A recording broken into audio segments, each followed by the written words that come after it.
Boa noite a todos. Esse Instagram anda dando uns golpes aqui. Vou esperar o pessoal começar a entrar.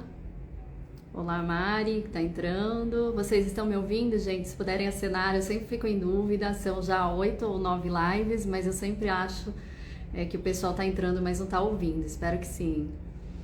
Sou Lia Rizzo, jornalista, socióloga. Tô aí com o time da Vogue fazendo muitas coisas há quase 2 anos. Obrigada, Mari. Eu vou então fechar o comentário, tá, pessoal? Oi, Lourdes, que, enfim, atrapalha bastante. Vamos lá. Bom, esse mês, como já aconteceu anteriormente, a gente tem a segunda live da infância, da campanha Infância Plena. Eu já peço desculpas, gente, estou um pouco gripada, espero que a voz não esteja tão ruim, mas enfim. Na semana passada a gente teve uma conversa muito interessante sobre o esporte como trabalho infantil. Eu recomendo que vocês voltem aí no feed da Vogue ou nos outros veículos da Condé Nast para ouvir essa conversa. A nossa convidada foi a Joana Maranhão, uma atleta e uma mulher muito incrível. A gente está indo para o 9º papo.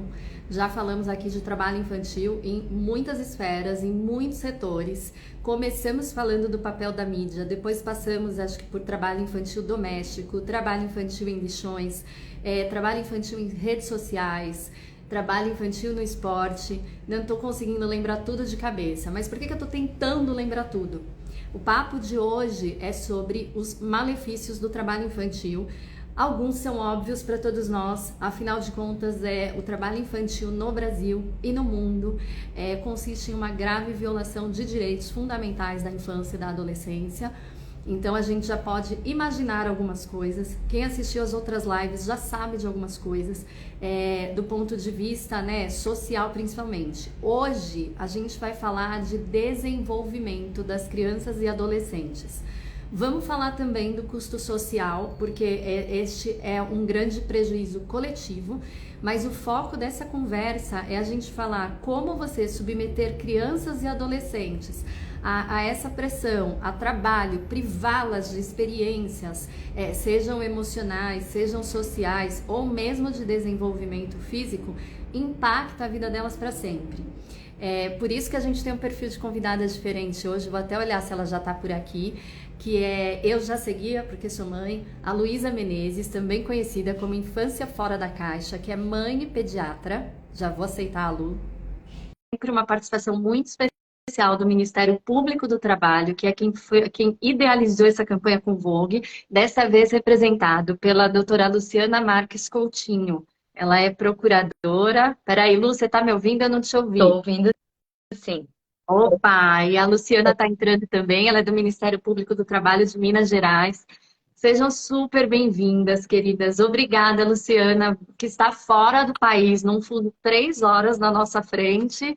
Oi, Lu, deu tudo certo, né? A gente conversou aí antes, né? Bem-vindas de novo, eu sempre faço uma introdução.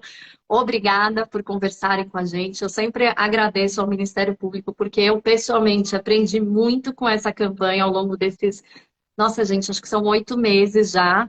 Enfim, e sempre tem coisa nova para se falar, né? Eu estava contando aqui, então, que a gente já falou de muitos temas, né? Várias vezes a gente repassou temas que são meio que comum a todas as situações que a gente tratou, né? Mas eu acho que é a primeira vez que a gente vai ter, assim, um olhar do ponto de vista de saúde mesmo, saúde integral, né? Porque a gente já imagina, uma das características que a gente vê, e aí, Luciana, hoje eu vou começar por você, geralmente começo com a convidada, Luísa, mas vou começar com você, que é procuradora, que vive esse dia a dia, né, que acompanha isso há muito tempo. A gente sabe que o trabalho infantil, eu sempre, sempre repito, tem classe, tem cor, né, tem raça, em algumas formas ele tem gênero também, né? Então, a gente já sabe que estamos falando de uma situação de vulnerabilidade, certo?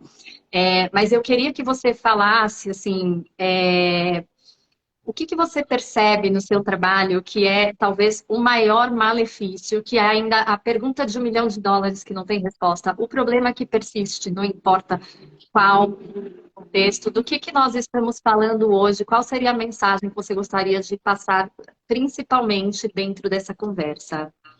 Olá, Lia, boa noite, Luísa. Prazer estar Boa com noite, você Luciana. aqui. Boa noite a todos, a todes, a todas que estão aqui nos ouvindo. Para mim é uma honra participar desse momento com vocês, viu? Parabenizar por essa série, né? A Infância Plena. Também parabenizar, né, a Cor de Infância, o Ministério Público do Trabalho, que está sempre Vou te pedir só para falar um pouquinho mais alto, tá, doutora? Que você fala baixinho, né? Eu já tinha visto no WhatsApp. Estão me ouvindo melhor agora? Ah, então tá Estou. ótimo. Cheguei mais pertinho aqui. Então, eu estava te ouvindo falar antes, né, dessa que para a gente é uma obviedade, né, que são coisas muito óbvias, né? Você pensar que o porquê da proibição do trabalho infantil, né? Porque a gente não pode permitir isso, mas a verdade é que para muitos não é uma obviedade, né? Como é para nós. Então, assim, eu poderia ficar aqui, né? Dias e dias falando dos prejuízos, porque eles são incontáveis, né? A gente gosta de concentrar, quando a gente fala dos prejuízos, e é muito importante falar desses malefícios, desses prejuízos, justamente para poder mostrar para a sociedade, mostrar para todos que isso não pode acontecer.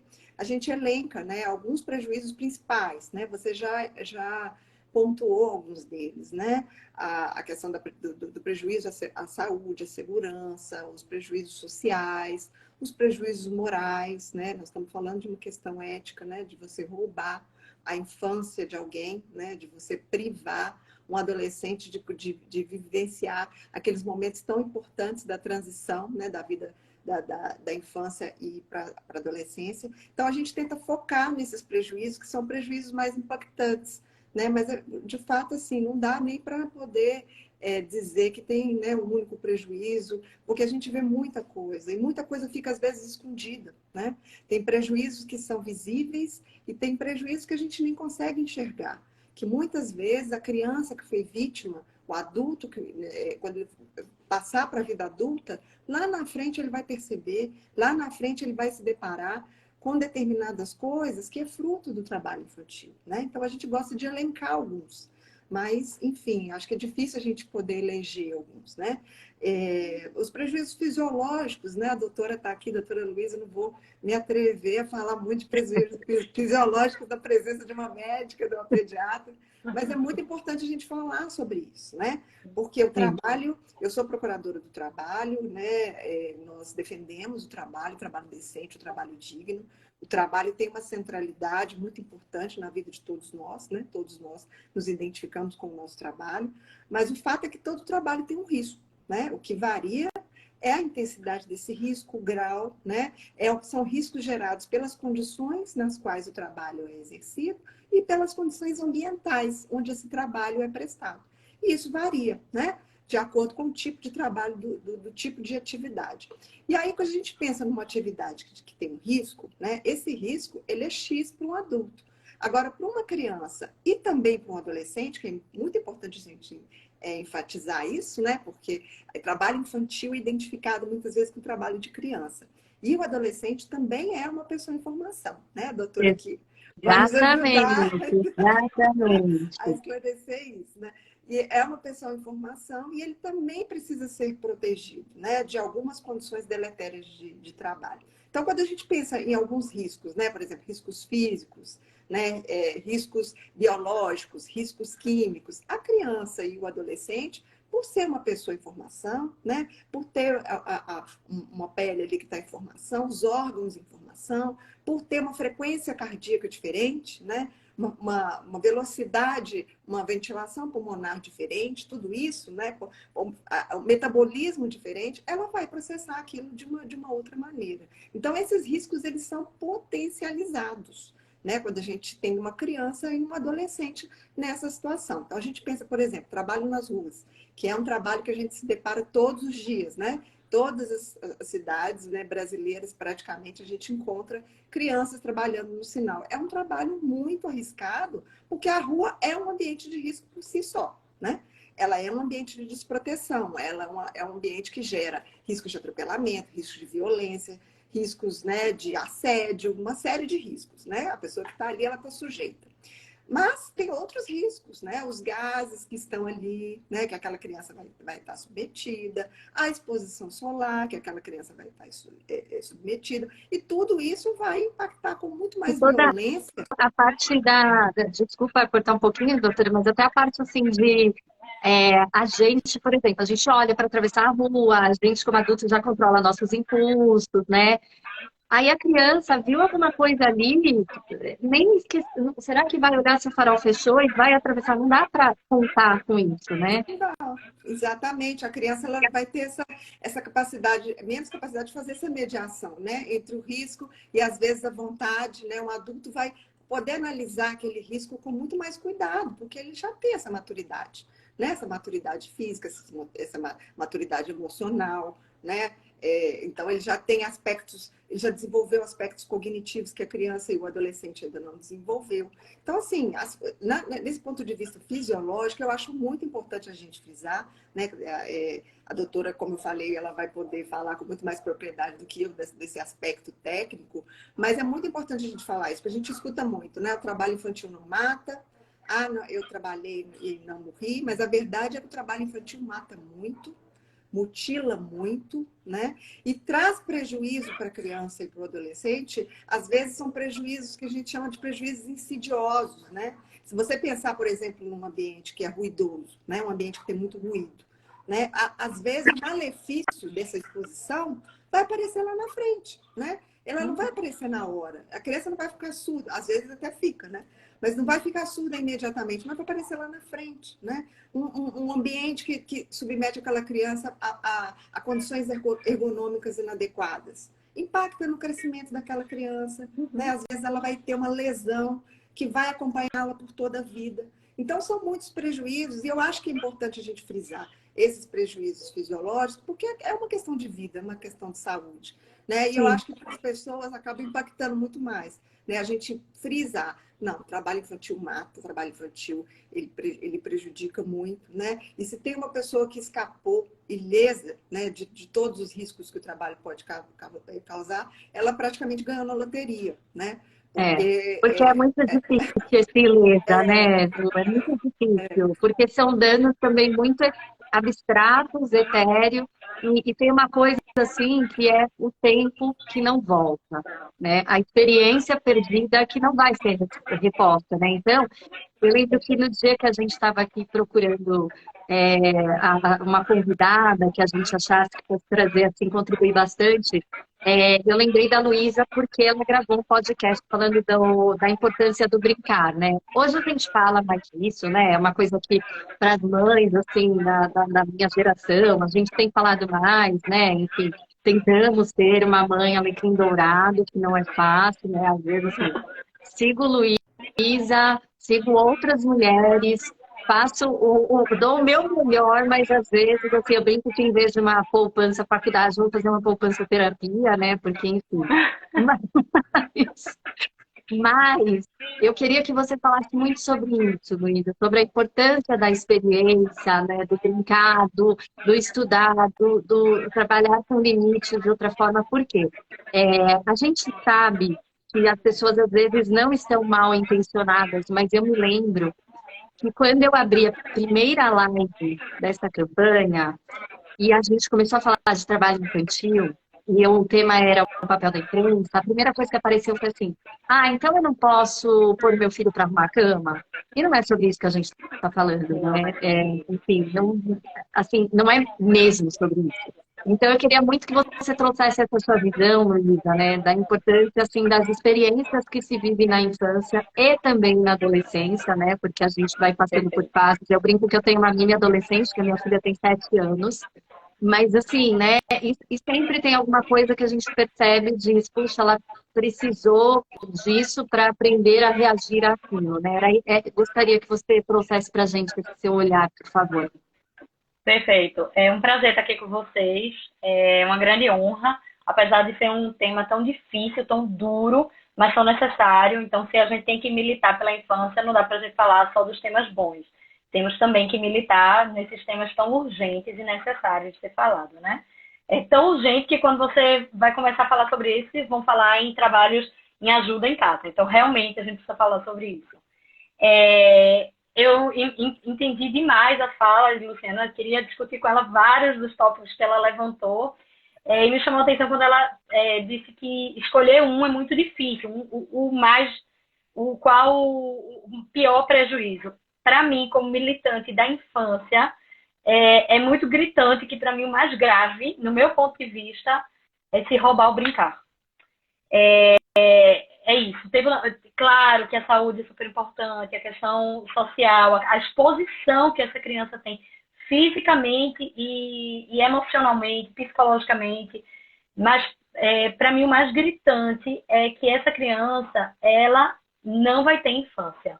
Essa é uma frase que eu elaboro em muitas outras militâncias minhas, muitas frentes, que é a seguinte: criança, segundo a Organização Mundial de Saúde, é de 0 a 12 anos, adolescência é de 12 a 18.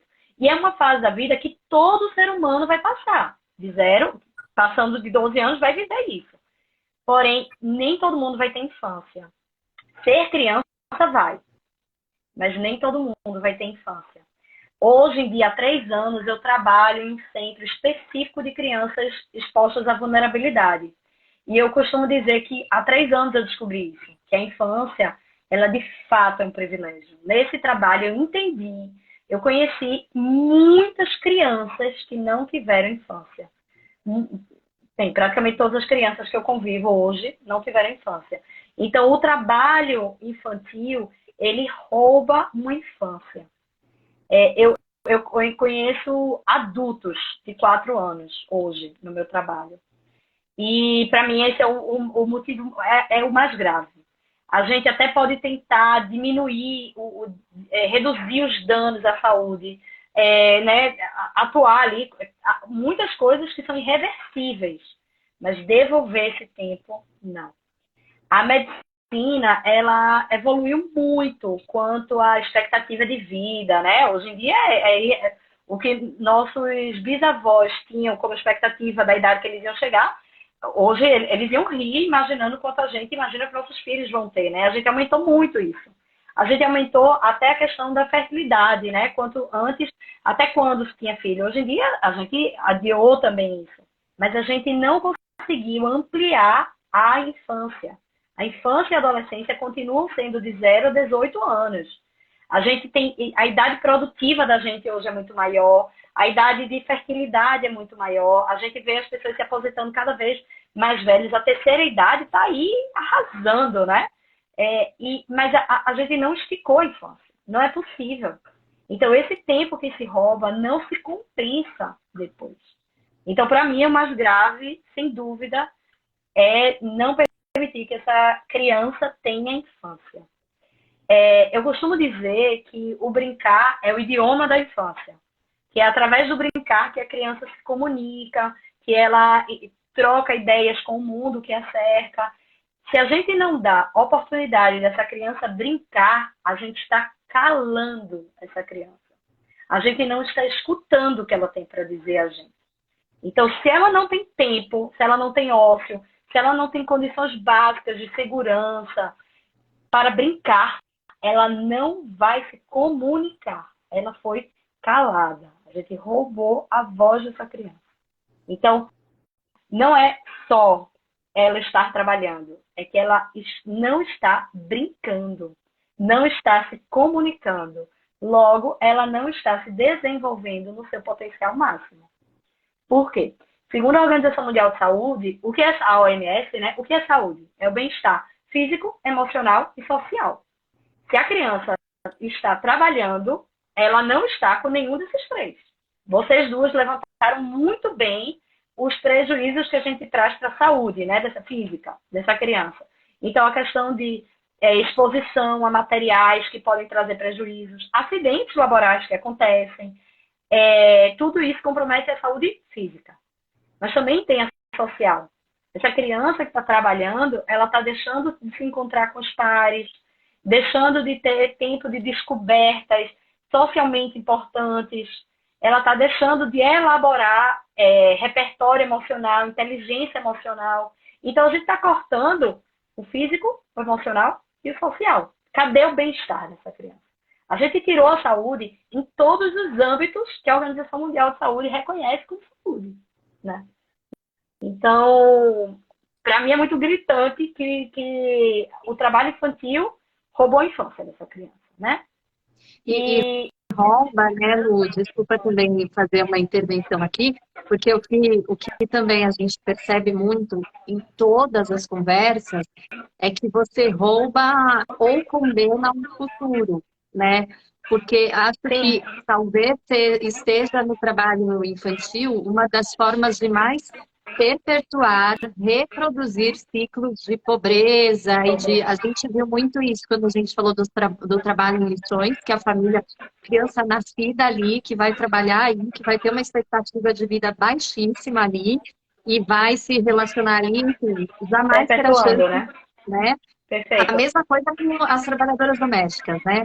Então a gente vê que o que acontece neste caso, a filha da doméstica muitas vezes também será doméstica, foi neta da doméstica. É, não gosto de usar essa Claro. palavra, gente, mas enfim, ainda é a que se entende melhor, inclusive, para a gente ver de que situação está falando. Mas essa questão também, né? Você rouba futuro, você rouba chance de repertório, né?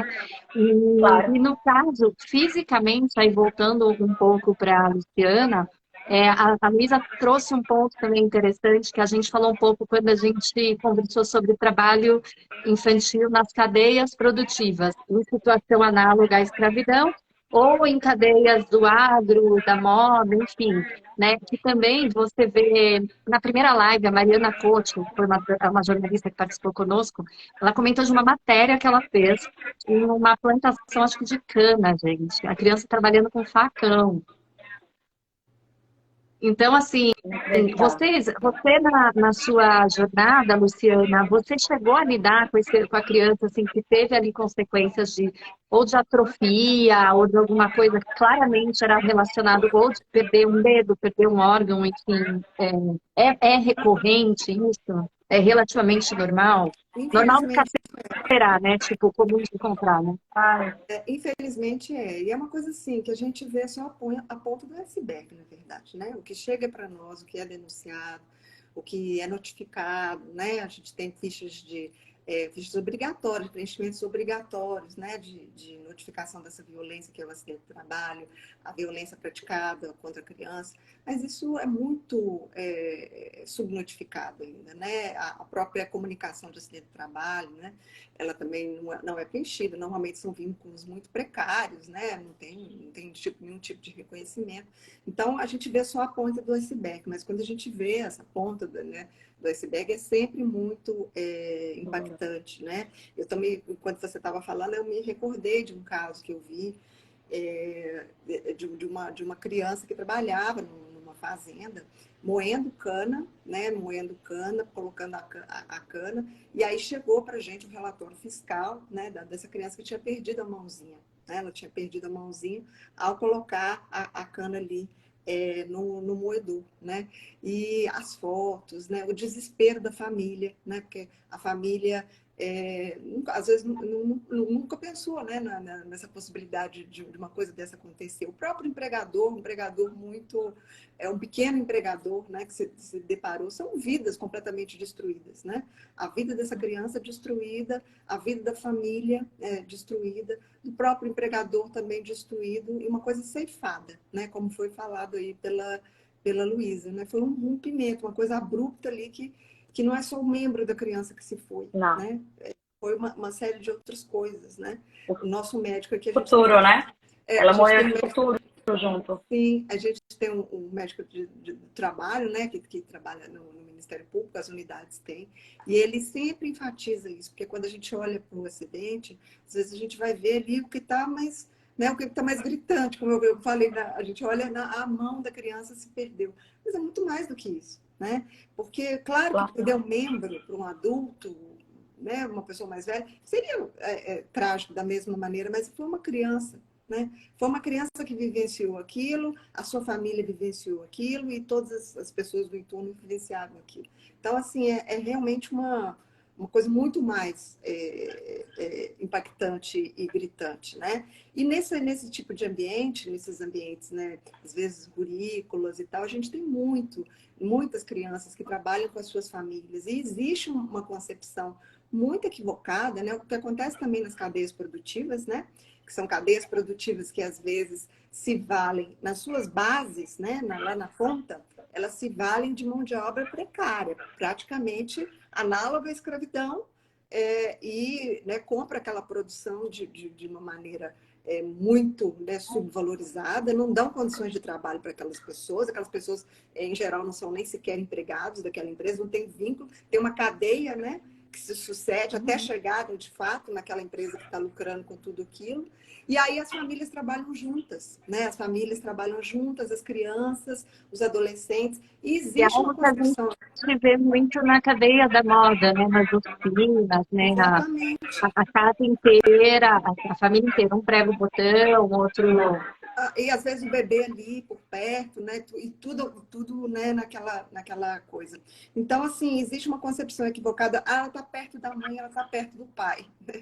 Como se a família sim, muitas vezes pudesse evitar esse proteger. risco, cuidar, e não é assim, gente, não é assim, né, que funciona, né? São riscos presentes no ambiente do trabalho. O pai e a mãe também estão trabalhando, então estão com a atenção ali dividida, né? Aquela criança está sendo submetida àquele trabalho ali, e o pai e a mãe não vão ter condição Luciana, nenhuma. e que trabalharam, né? E que Os trabalharam, filhos estão ali e eles também trabalharam com os pais, então vai perpetuando, vai vai repetindo aquele padrão e eles nem perpetuando. raciocinam.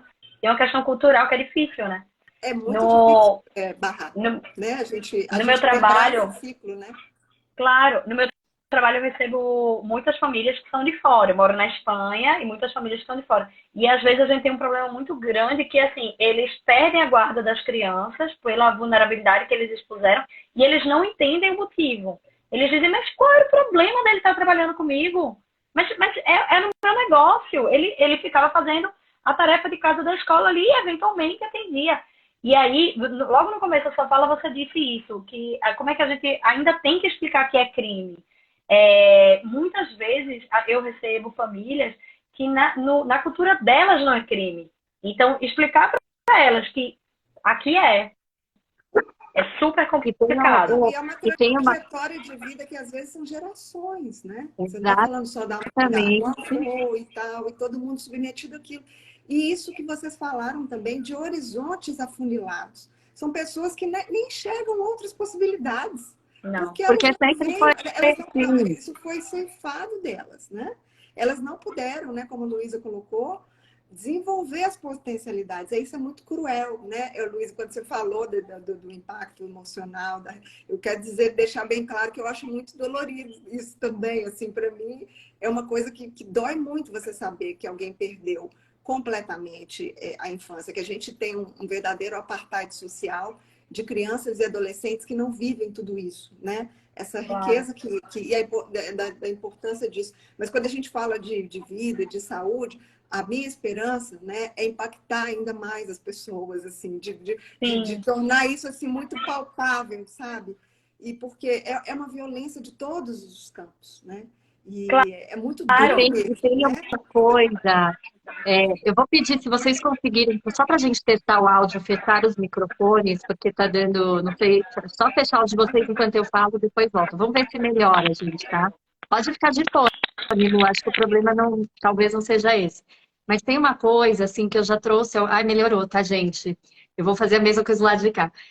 Tem uma coisa que talvez, quando a gente começou a campanha aqui na Vogue, as pessoas talvez não entendessem o que um veículo como a Vogue ou os da Globo Condé Nast, que reproduzem depois esse conteúdo, poderia efetivamente contribuir com essa fala, né? Então, para a gente sempre teve algumas questões muito claras, né? Que isso é um problema de todo mundo, né? O que eu não gostaria que o meu filho, o que a minha filha passasse, que meu enteado que eu tenho como um filho passasse, eu não quero que o filho dos outros passem.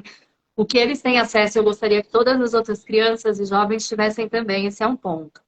A segunda coisa, a gente sempre fala muito que essa não é e nunca será uma batalha solitária do Ministério Público do Trabalho, nem só do governo, nem só da iniciativa privada, porque tem uma mudança que a gente precisa operar no nosso dia a dia, que é essa coisa que nem a Luísa falou, né? Da mãe falou, não, mas aqui tá aqui do lado. E tá ali do lado porque a gente sabe que as políticas públicas não dão conta de apoiar essas mulheres, de acolher as crianças, de abrigarem essas crianças, né? E aí, quando tem uma questão de horário, então o empregador dessas pessoas nem sempre entende ou lembra que ela precisa sair mais cedo ou chegar um pouco mais tarde, ou então, se realmente precisa receber a criança junto no ambiente de trabalho, porque isso acontece muito com a trabalhadora que ajuda no lar, que existe uma série de cuidados, né? A gente tem, para mim, o caso mais emblemático, que eu acho que dói em qualquer mãe, que é o do menino Miguel, né? Então, assim, tem uma questão nossa que a gente vai precisar resolver e se mexer, se movimentar, porque essas pessoas, a referência que elas já perderam, né? Então, elas vão reproduzir aqueles ambientes, elas não vão ter rede. A gente vive num país lotado de mãe solo, extremamente desigual. Então, essa é a parte que geralmente eu trago mais para o fim, né, de o que a gente pode fazer, mas que eu acho que a mim, pelo menos, causa um grande incômodo e que eu espero que seja uma semente plantada, porque é isso, né, gente? Tem uma coisa que depende muito de nós como empregadores, e não é só na casa, né? Porque às vezes você trabalha numa indústria que tem também, porque a gente sabe que na cadeia de moda as oficinas é muito comum você ver famílias inteiras trabalhando ali, né?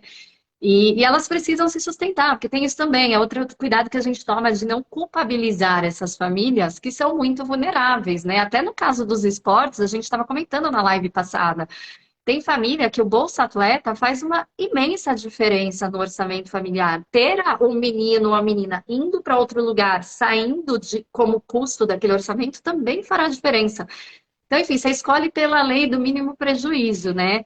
E aí, uma outra pergunta que eu queria fazer daí, talvez para você, Luísa, a gente, geralmente, a criança que tem, além da situação do trabalho infantil, mas a dinâmica familiar do pai e da mãe que não percebem muito a importância do brincar, é de um pai e mãe que também perderam isso, talvez. E como é que a gente trabalha isso nesses núcleos, né? O que a gente pode fazer a respeito do ponto de vista de saúde, sobretudo emocional, né? Vou fechar meu microfone agora. Lia, achei muito interessante o que você falou, que muitas pessoas ficaram sem entender o que a Vogue tem a ver com isso. Todo mundo tem a ver com isso. E a minha resposta é que o que a gente pode fazer é conscientizar a sociedade sobre a importância da primeira infância. Todas as fases da vida são muito importantes, mas a primeira infância, ela vai dar o arcabouço, a estrutura para o resto da vida. Então, eu costumo dizer que é na infância que as crianças vão criar as cores primárias com as quais ela vai pintar e escrever o resto da vida dela. Toda a história dela vai ser escrita a partir daquelas cores que ela desenvolveu na primeira infância. Então, a gente precisa conscientizar as pessoas dessa importância.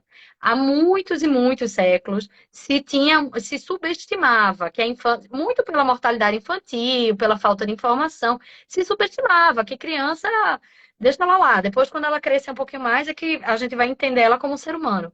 E a gente passou, gente. Isso aí está totalmente obsoleto. A gente tem que enxergar a criança como ser humano, como um adulto em potencial, e que a gente tem que dar todas as oportunidades para que ela se desenvolva, que ela tenha o terreno fértil para ser aquela semente que ela veio para ser.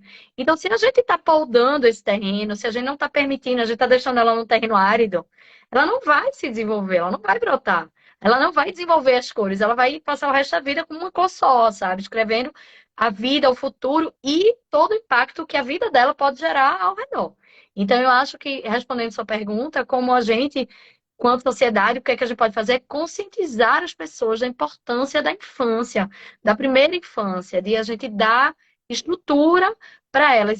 E a gente falou muito sobre o brincar, mas também tem a parte que a criança que está trabalhando não está estudando. Como é que ela vai competir, né, com esse mercado de trabalho? Então, além de não brincar, ela não está estudando, está vulnerável a uma série de acidentes que podem vir a acontecer. Então, Então, conscientizar essas famílias disso, eu acho super importante. E também, não as famílias, não apenas as famílias de que não deve ter trabalho infantil, mas também essas famílias mais privilegiadas que os seus filhos não vão sofrer trabalho infantil, mas para não romantizar. Uma fala da Luciana lembrou um pouco isso, né? Não romantizar. Quantas vezes a gente vê pessoas próximas dizendo: olha que lindo essa criança, sabe a trajetória do herói? Ai, porque ele começou a trabalhar desde os 10 anos de idade, ele já. Gente, não é para Empreendedora, essa criança vai ser empreendedora. Gente, não é para romantizar isso. Quando a gente vê uma criança no sinal, eu vou, sabe assim, ajudar, olha, venham aqui, ajudem essa criança. Não, gente, a gente não pode romantizar isso. Então, não só a consciência, conscientizar toda a sociedade da importância da primeira infância, mas também tomar muito cuidado com essa romantização, essa naturalização, sabe? A trajetória do herói não existe. Se como vocês falaram, né? Um conseguiu chegar lá, muitos morreram, gente. E quando eu falo morrer, não é nem só fisicamente, tá? Então, eu acho que o nosso grande trabalho, estou muito feliz com essa campanha da infância plena. Eu acredito na assistência integral à infância, e por isso a gente tem que falar da importância do brincar, do respeito à infância. E também, para o meu filho, que eu não vou expor ao trabalho infantil, eu preciso que outras crianças também não sejam expostas, para que meu filho tenha uma sociedade mais igualitária. Então, eu preciso lutar por isso.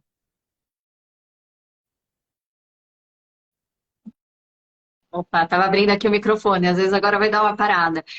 Luciana, como é que é a atuação dos médicos ocupacionais? Eu nem, agora faz, obviamente, todo sentido que eles estejam nessa estrutura do Ministério Público do Trabalho, né? Até porque, enfim, né, estamos falando, né, de avaliação, assim, deve ter perícias que vocês devem ter que fazer quando são encontradas situações para avaliar denúncias. Mas como é que funciona o trabalho desses profissionais? Porque a gente está muito acostumado aqui a saber da estrutura das procuradoras, fazendo diligências, enfim. Fala um pouco para a gente, e outra coisa, daí é uma dúvida que eu não sei nem se cabe na live, mas enfim, a gente pensa em médico ocupacional no trabalho, né? Na atividade laboral, portanto, para o adulto, né? E aí é um perfil como o da Luciana, são pessoas que têm algum conhecimento mais genérico ou também especialidade em pediatria, em saúde do jovem.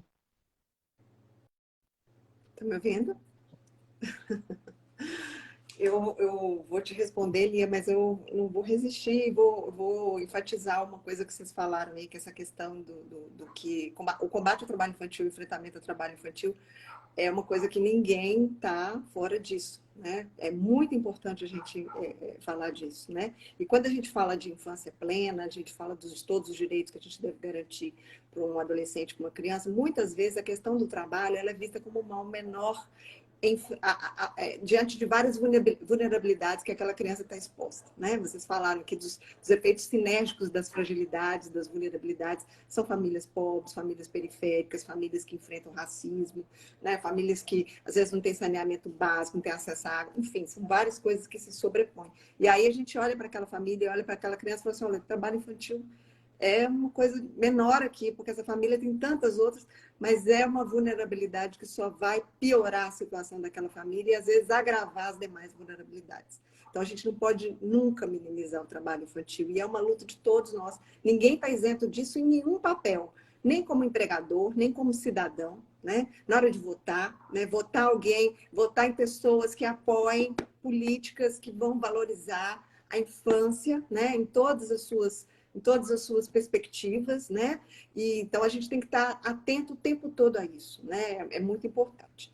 E em relação aos médicos, né? Infelizmente, né? A gente tem médicos de trabalho, sim, Luiz, aqui, né? Que são médicos especializados em saúde e segurança do trabalho. Só que são poucos, né? São pouquíssimos médicos. E esses médicos, como eu ressaltei, aqui, pelo menos no Ministério Público, eles trabalham mesmo na ponta do iceberg, né? Quando chega aqui para o Ministério Público, muitas vezes, né, e na maioria dos casos, aquela criança já está trabalhando, né, já trabalhou durante muito tempo, já houve uma fiscalização anterior, e antes da fiscalização anterior feita pelos auditores fiscais, aquela criança já estava por lá, né, trabalhando, né? Então, o acidente já ocorreu, né? Aquilo já está na Justiça do Trabalho sendo discutido. Então, é realmente a ponta do iceberg. E o trabalho deles é muito importante para mostrar, né, a todos esses efeitos. No caso da criança e do adolescente, quando acontece um acidente de trabalho, isso é muito gritante, né? Claro, claro que a gente não pode nunca prescindir do trabalho desses profissionais, mas é quase como que uma coisa muito, muito, muito clara ali, né? Que aquela criança não deveria estar naquele ambiente, aquilo não deveria ter acontecido. Então, eles fazem um trabalho aqui, nos ajudam, né, tecnicamente, mas eu acho que a profissão dos profissionais de saúde como um todo, né, e aí talvez ampliando um leque, para falar inclusive dos pediatras, né, para falar inclusive das pessoas que atendem, os médicos e profissionais de saúde que atendem nas emergências, né, médicos que atendem outras unidades, outros órgãos, né, da importância do olhar também para isso, né? Porque muitas vezes um profissional da saúde pública, ele vai atender uma família, ele vai atender uma criança, ele vai se deparar com uma criança que está escoriada, uma criança que está ali numa situação que tudo indica que sim, né? Tudo indica que ela está em situação de trabalho, tudo indica que aquilo que está ali aparentemente no corpo dela foi fruto do trabalho. É muito importante que todos esses E até médicos... o comportamento, né, Luciana, que às vezes, né, chega com a mãe, os irmãozinhos, você vê que é a filha mais velha ou o filho mais velho que está cuidando do irmãozinho, da irmãzinha, porque a mãe saiu. Você vê pelo até o jeitinho da criança já, que ali tem uma adulta, né? responsabilidade maior do que ela, né? Uma criança adulta, né, de forma precoce, né? Essas crianças também são muito tristes, né? O que a Lia estava falando, que a Luísa estava falando, né? São crianças entristecidas, né? Crianças que a fase adulta chegou antes, né? Algumas crianças, uma das coisas que mais me impactou, né, como procuradora do trabalho, foi ouvir de uma criança que ela não tinha sonhos, né? Que é uma criança super pequena, que não tinha sonhos, que não sonhava com nada. Ela não via nada, né? Porque ela estava tão imersa naquela realidade precária, naquela realidade dura, que ela perdeu a capacidade de sonhar. Isso é muito, muito triste, né? E aí, nas feições daquela criança ali já estava. Estava tudo aquilo descrito, né? Então, é muito importante, né? Estou falando dos médicos, mas outros profissionais também. A gente fala muito dos educadores, né? Os professores e os professores que estão ali no dia a dia com aquelas crianças que vão, né, vendo, às vezes percebendo, uma criança que dorme, né, uma criança que chega suja, né, chega muito suja na sala de aula, né, não consegue acompanhar o rendimento, às vezes relatos, né, a criança, ela mesma relata, né, uma situação que ela está vivenciando. Então, ninguém pode ficar de fora e todo mundo tem que ficar vigilante. A gente não pode normalizar esse tipo de situação, gente. É um absurdo, né, que a gente passe nas ruas e se depare com uma criança de 8, 9 anos e passe o carro. A gente faz isso, né? A gente faz isso no nosso dia a dia. A gente não pode normalizar essa situação. É uma tragédia, né? É uma São violência. 1,8 bilhões de crianças no Brasil hoje, né, Luciana? Acho que isso, no que a gente tem contado, que provavelmente será atualizado, porque a gente espera que a gente volte a ter controles estatísticos, né, que nos ajudem a atuar de maneira mais assertiva, entendendo a dimensão do problema, né, portanto, quanto esforço vai precisar, né. E eu lembrei de uma coisa, enquanto você e a Luciana falava também, gente, por incrível que pareça, o nosso tempo está quase no fim. É, Ao mesmo tempo que eu estou chateada porque a conversa é boa, eu estava aqui muito embargada enquanto você estava falando, porque é isso, né? A gente sabe como adulto que viver é difícil mesmo quando tudo vai bem, né? Viver é difícil, né? Desafiador, quando tudo vai bem. Imagina, né? Quando você não tem a perspectiva, né? É no que se apegar, e aí a gente não está falando nem de religião, é uma questão, né? Pode ser energia, pode ser perspectiva, não tem que se apegar, né? Para saber que aquilo é passageiro, né? Talvez não à toa a gente esteja vivendo, tem outros fatores também, mas a gente sabe que a gente vem vivendo um crescimento epidêmico de suicídio entre crianças e jovens adultos, né? E aí, enfim, a falta de perspectiva e de que aquilo é duradouro, que nunca vai mudar, obviamente impacta. Mas o que eu me lembrei, a gente teve uma live com o seu colega, o Dr. Ilan, que foi sobre o trabalho, né, na cadeia produtiva, e ele falou uma coisa que a mim me marcou muito e que ele disse assim, olha, às vezes a responsabilidade é você, ou como empregador ou consumidor. Você sabe que é impossível a peça custar aquele valor. Eu estou usando a cadeia da moda, mas olhe para tudo, né? O serviço custar aquele valor. Então, por exemplo, você tem uma funcionária que mora muito longe, você sabe quanto custa a condução, o tempo que leva, e você sabe que, sei lá, gente, não vou citar uma grandeza de valores, mas você sabe que ela gasta meio X para ir e voltar, mas o combinado com ela é 2x para fazer o serviço, e você sabe que essa conta não fecha, porque você frequenta o mercado, você tem gastos com a sua criança, mas você ignora esse custo como se não fosse um problema seu, né? E acho que é a mesma coisa quando você fala de naturalizar. Então, aquela, assim, você sabe que tem alguma coisa muito errada e que de alguma forma. E aí, gente, claro, né? Não somos super-heróis, super-heroínas, enfim, não precisa ser o paladino da consciência social, da consciência de classe, né? Mas eu acho realmente impossível que a gente não pare para pensar, se não por nós, pelos nossos filhos, como a Luísa bem lembrou, de que isso tem um custo de como sociedade. É um dinheiro que está perdido, né? É segurança pública que vai piorar, porque não vão restar muitas alternativas, às vezes, para essas crianças, né? Que vai perder a estrutura, pouca estrutura familiar precocemente, né? Então, é um problema quase de saúde pública, por assim dizer, né? Também, né? Quando a gente fala, não é a saúde dessas crianças, né? É um impacto. Deixa eu ver aqui que eu acho que tem uma pergunta, vamos ver. E sim, aqui, muito bem lembrado um comentário falando desses serviços, né, de precarização dos serviços chamados de empreendedores, mas de aplicativos, né, de entrega, de corrida. Então, assim, você sabe que o combustível está aumentando, mas você está lá se beneficiando de alguma forma. E claro, gente, né, estava difícil para todo mundo, então, ok, alguns serviços foram interessantes de aparecer, se constituíram numa oportunidade, mas, de novo, não dá para a conta fechar só de um lado, ou só ter, né, direitos, e tem custo, as coisas têm custo, não existe almoço grátis, né? No ambiente corporativo o pessoal adora essa expressão. Então, acho que isso é uma coisa também que a gente foi, ao longo desses meses, entendendo muito, né? Como a gente inconscientemente também se beneficia, às vezes até conscientemente, eu sei que não pode custar isso, mas é quanto o mercado opera, vamos dizer assim, né? Meninas, a gente falou aqui por 47 minutos, por incrível que pareça. Acho que ainda tinha muito papo. E essa conversa depois ela se transforma numa matéria também que eu tento pegar os principais pontos, mas idealmente a gente deveria transcrever tudo. Mas o que eu queria pedir para cada uma de vocês, dentro do que a gente conseguiu passar aqui, era que vocês deixassem uma última mensagem. A Luciana é procuradora, o Ministério Público do Trabalho tem uma série de canais para denúncia, para tirar dúvidas, para consultar, para propor coisas, porque agora eu também lembrei que vocês têm o MPT na escola e pensei, né, será que é o caso de um MPT na saúde, né, para os médicos justamente começarem a se conscientizar do que pode ser observado, porque a gente sabe que existe um trabalho para identificar situações de abuso, né, tanto físico quanto sexual, mas enfim, né, então tenham ideias e levem propostas também, né, a gente está num momento de reconstrução de muitas coisas, seja, não estamos aqui defendendo um partido ou um governo ou outro, mas estamos num momento de reconstrução, é fato, e que bom.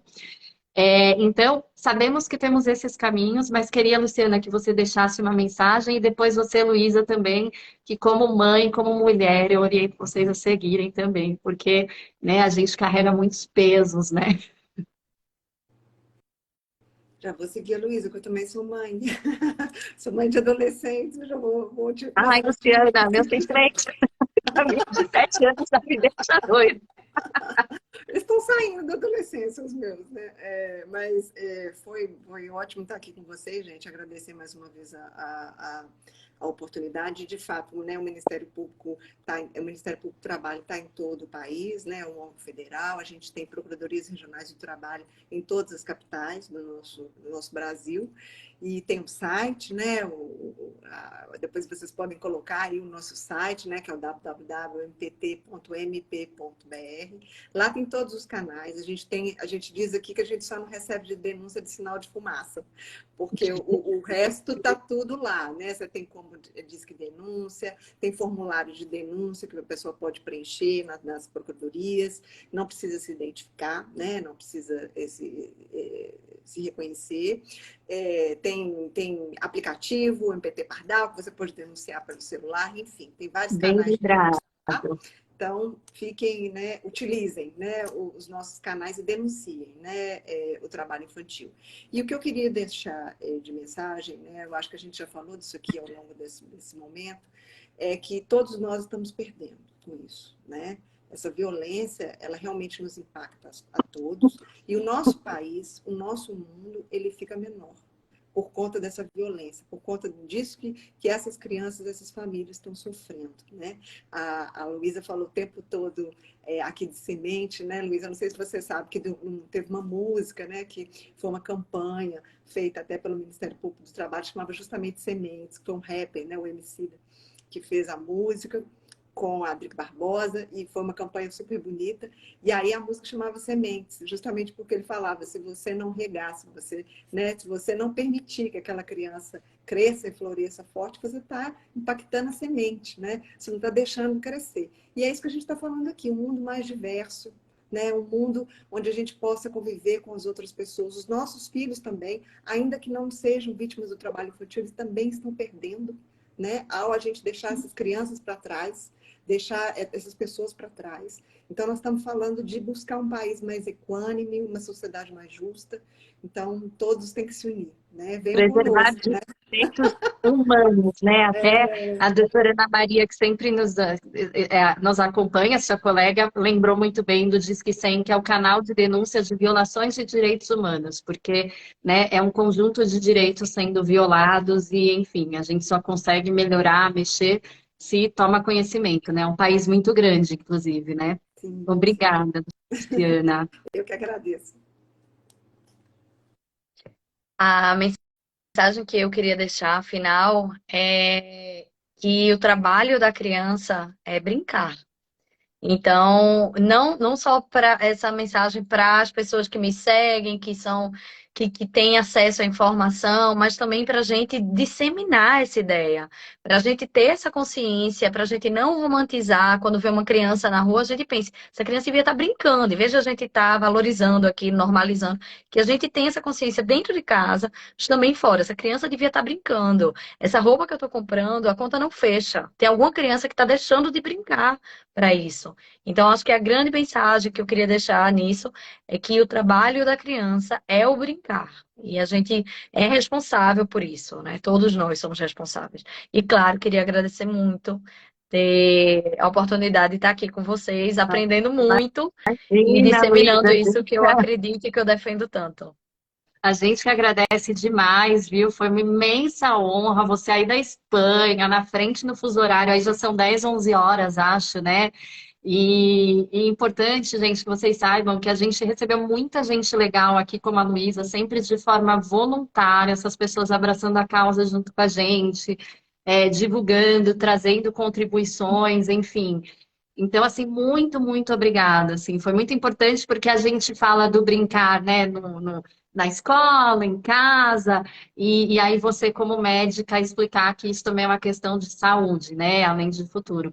E muito obrigada, meninas, eu geralmente me prolongo no fechamento, fiquei muito, como vocês, acho, comovida aqui com as nossas reflexões, né, muito agradecida pelo lugar de privilégio em que a minha filha está, inclusive, né, enfim, gostaria mesmo que e o mínimo que a gente pode fazer, que é outra coisa que eu costumo lembrar, assim, privilégio, ainda mais na sociedade que a gente vive, muitas vezes a gente herda, então não tem por que se sentir mal o problema é não fazer nada com isso, né? Porque, assim, é uma coisa que bom a gente recebeu e a gente tem condições, então, né, de ajudar a tentar equalizar isso. Estamos um passo à frente, vamos puxar para que ninguém fique pelo meio do caminho, né? Basicamente é isso. E neste caso, a gente está falando, inclusive, de quem vai pavimentar o caminho, porque todas nós aqui estamos no meio da vida, né? Como vocês falaram, a gente fala tanto da nova, a maturidade, que já é mais para frente e tal, mas enfim, a gente já está no meio do caminho, né? Então a gente precisa ajudar quem está vindo para continuar. E bem lembrado aqui um comentário: infância é privilégio, mas não deveria ser. Infância é direito, né? Perfeito. Então é isso que a gente espera que vocês aí que estavam assistindo levem de mensagem, compartilhem o conteúdo. E obrigada de novo, meninas, e quem assistiu, boa noite para todo mundo. Obrigada demais. Tchau, tchau.